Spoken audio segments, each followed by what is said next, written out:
उत्तर प्रदेश के बरेली से एक ऐसी खबर आई है जिसके बारे में आपने कभी सपने में भी नहीं सोचा होगा। जी हाँ, ये धर्मांतरण गैंग हिंदुओं को अलग तरीके से टारगेट करता है।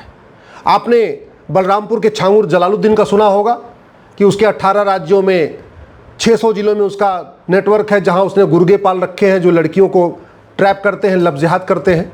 आगरा वाला गैंग आपने सुना होगा। ऐसे ही भोपाल का एक मछली गैंग है जो बाकायदा ड्रग दे के लड़कियों को ट्रैप करता है, उनको लफ्ज़-ए-जिहाद में ट्रैप करता है, उसके बाद उनको कन्वर्ट करता है। ये बरेली वाला गैंग अलग तरीके से काम करता है। बरेली का जो गैंग है, उसका जो माफिया है, मेन है, उसका नाम है अब्दुल मजीद। 13 राज्यों में 30 जिलों में 13 राज्यों के 30 जिलों में इसका नेटवर्क चल रहा है। लेकिन ये लफ्ज़-ए-जिहाद नहीं कराता, ये निकाह-ए-जिहाद कराता है। और इसमें नाई भी शामिल है, दर्जी भी शामिल है, इलेक्ट्रीशियन भी शामिल है, प्लम्बर भी शामिल है। नाई क्या काम करते हैं? जो उनके यहाँ सेविंग वेविंग कराने आता, बाल कटाने आता, जो उसमें यंग लोग होते हैं उनसे बातचीत करते रहते हैं, हाँ जी शादी हुई कि नहीं हुई। और जैसे ही पता चला शादी नहीं हुई, वैसे ही उन बच्चों को, उन लड़कों को, उन युवाओं को वो सीधे सीधे इस अब्दुल नज़ीर से मिलवा दिया करते थे। उसमें दर्जी भी शामिल थे। दर्जी के यहाँ जो कपड़े सिलवाने आते थे, चाहे लड़के चाहे लड़कियाँ, उनसे भी बातचीत करके पता करता था शादी हुई कि नहीं हुई है। और जैसे पता चला शादी नहीं हुई है, उनको भी ये मदरसे के जो संचालक अब्दुल मजीद से मिलवा देता था। ऐसे जो इलेक्ट्रीशियन है, जो प्लम्बर है, जो घर में बिजली का काम करने आते हैं, प्लम्बिंग का काम करने आते हैं, वो भी रेकी करते थे और ये पता करते थे कि इसमें से कौन ऐसा है जिसकी शादी नहीं हुई है, लड़का और लड़की, और उनको सीधे सीधे डायरेक्टली इनडायरेक्टली मदरसे के अब्दुल मजीद से मिलवाते थे। अब्दुल मजीद उनको निकाह का झांसा देता था। लड़का होगा तो भी कहता था तुम्हारे लिए हम अच्छी बहू ला के देंगे, लड़की होती थी कहता था तुम्हारे लिए अच्छा लड़का ला के देंगे। तो यहाँ पे डबल खेल चल रहा था, डबल खेल चल रहा था। लड़कों को भी ट्रैप किया जा रहा था, लड़कियों को भी ट्रैप किया जा रहा था। लेकिन जो इसमें खबर आई है, ये अब्दुल मजीद ज़्यादातर लड़कों को ट्रैप कर रहा था, और ख़ास तौर पे जो नौकरी पेशा लड़के हैं। इसकी पूरी की पूरी जो ये खुलासा हुआ है, ये हुआ है अलीगढ़ में एक प्रभात उपाध्याय GIC में लेक्चरर थे। आँख थोड़ी उनकी ख़राब थी तो उनकी शादी नहीं हो रही थी। उनका ट्रांसफ़र हो गया बरेली में, बरेली के GIC में। और जब वहाँ गए और जैसे ही इस पूरे गैंग को खबर लगी, उन्होंने एक लड़की को इस प्रभात उपाध्याय के पीछे लगा दिया और धीरे धीरे दोस्ती हो गई। बाद प्रभात उपाध्याय कन्वर्ट हो गए। ऐसे ही बरेली में एक ब्रिजपाल थे, उनको इसने अब्दुल्ला बना दिया शादी का झांसा देके। और जब ब्रिजपाल को अब्दुल्ला बना दिया तो उनकी बहन का निकाह एक मुसलमान से करा दिया। बाद में उनके माता पिता कन्वर्ट नहीं हो रहे थे, उनको भी प्रेशर दे के उनको भी कन्वर्ट कर दिया। ये पूरा गैंग इस तरीके से काम करता था। लड़कियों को भी शादी का निकाह का झांसा देता था, लड़कों को भी निकाह का झांसा देता था, और ये करा रहा था पूरे के पूरे 13 राज्यों के 30 जिलों में।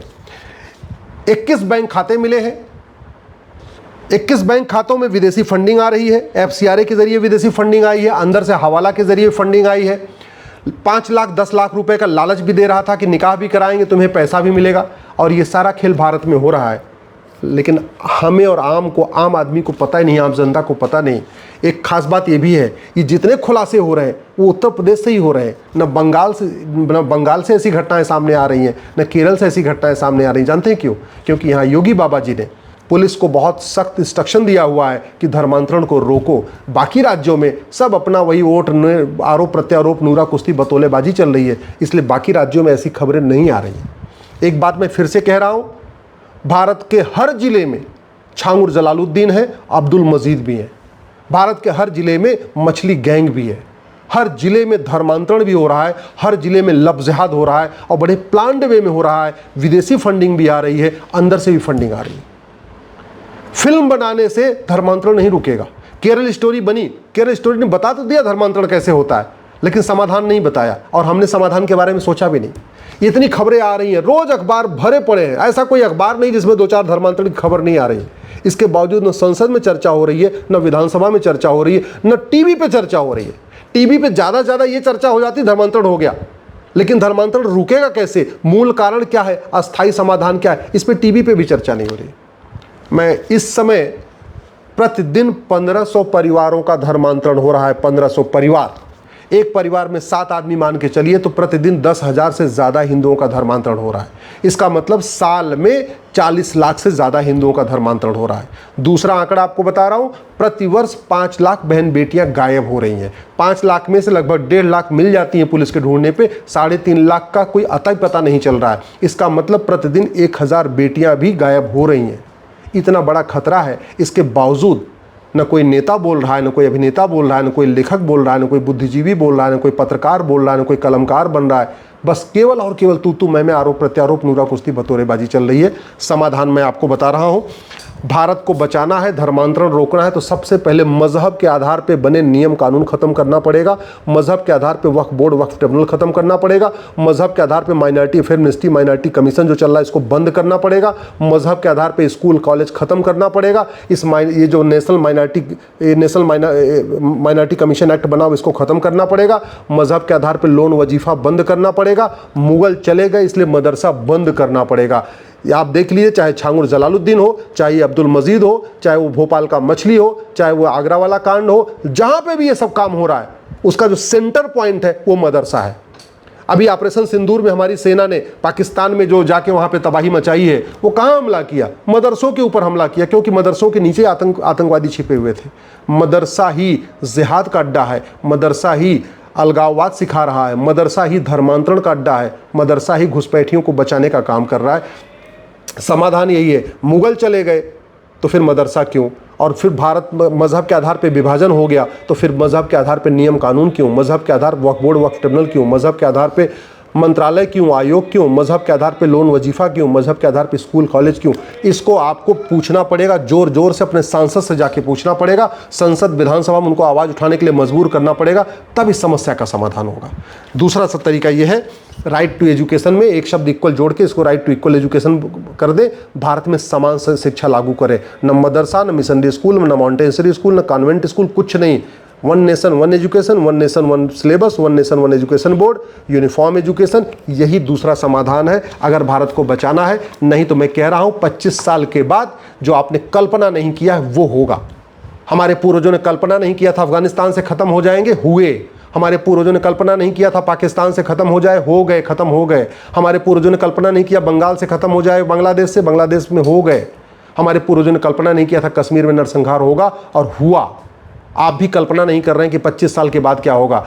25 साल के बाद मैं कह रहा हूं वही होगा जो 1947 में हुआ था, अगर ये नियम कानून नहीं बदले गए। तू मैं आरोप प्रत्यारोप, नूरा कुश्ती बतौलेबाजी से कुछ नहीं होगा।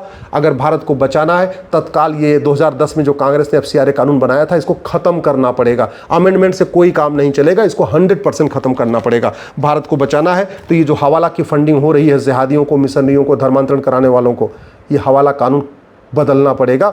हवाला कारोबारियों की 100% संपत्ति जब्त करने, नागरिकता खत्म करने, फांसी देने के लिए कानून बनाना पड़ेगा, तब हवाला रुकेगा। हवाला रुकेगा तब धर्मांतरण रुकेगा, तब लव जिहाद रुकेगा, तब निकाह जिहाद रुकेगा।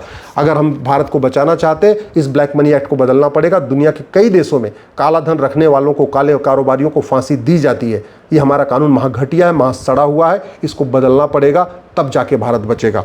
अगर हमें भारत को बचाना है, ये जो बेनामी लेन देन का हमने दे रखा है ना, कानून महाघटिया है, महा सड़ा हुआ है। अभी खूब बेनामी लेन देन चल रहा है, रत्ती भर बेनामी लेन देन में कमी नहीं आई है। प्रॉपर्टी को आधार से लिंक करना पड़ेगा, 100 रुपये से बड़ी नोट बंद करना पड़ेगा, 5000 रुपये से महंगे सामान का कैश लेन देन बंद करना पड़ेगा, प्रॉपर्टी को आधार से लिंक करना पड़ेगा, और बेनामी लेन देन करने वालों को आजीवन कारावास, फांसी की सज़ा का प्रावधान करना पड़ेगा। तब ये बेनामी लेन देन रुकेगा, तब भारत बचेगा। नहीं तो 25 साल के बाद जो आपने कल्पना नहीं किया वो सब होगा। अगर भारत को बचाना चाहते हैं तो जितने ये गद्दार मक्कार जो काम बच जाते हैं ना, पुलिस इनको बचा लेती है, कोर्ट से बच जाते हैं जजों को पैसा देके। समाधान यही है, प्रिवेंशन ऑफ करप्शन एक्ट को बदला जाए। दुनिया के कई देशों में भ्रष्टाचारियों की 100% संपत्ति जब्त की जाती है, नागरिकता खत्म की जाती है, उनको फांसी दी जाती है। ऐसा कानून हम क्यों नहीं बना रहे? इसके लिए आपको आवाज़ उठाना पड़ेगा, तब भारत बचेगा। ये जो अब्दुल मजीद काम कर रहा था, इसकी एक घटना और भी आई। इसने एक बीकॉम के लड़के को बरेली में नशेड़ी बना दिया, नशा देता रहा। उसके बाद जब उसके पास जब देख लिया पूरा एडिक्ट हो गया, फिर उसको नशा देना बंद कर दिया, और मजबूरी में वो नशे के चक्कर में कन्वर्ट हो गया। इसका मूल कारण क्या है? ये हमारा NDPS एक्ट महाघटिया है, महा सड़ा हुआ है। नशा तस्करों की 100% प्रॉपर्टी जब्त करने, नागरिकता खत्म करने, फांसी देने के लिए कानून बनाना पड़ेगा, जैसे सिंगापुर में है, तब जाके भारत बचेगा। केवल यूपी में ही ये धर्मांतरण कराने वाले पकड़े जा रहे हैं, पूरे देश में नहीं पकड़े जा रहे हैं। क्यों? क्योंकि 1861 का पुलिस एक्ट चल रहा है। समाधान यही है, इस घटिया कानून को खत्म किया जाए, यूनिफॉर्म पुलिस कोड लागू किया जाए, पुलिस चार्टर लागू किया जाए, एडमिनिस्ट्रेटिव चार्टर लागू किया जाए, जुडिशियल चार्टर लागू किया जाए, जस्टिस विद इन ये लागू किया जाएगा।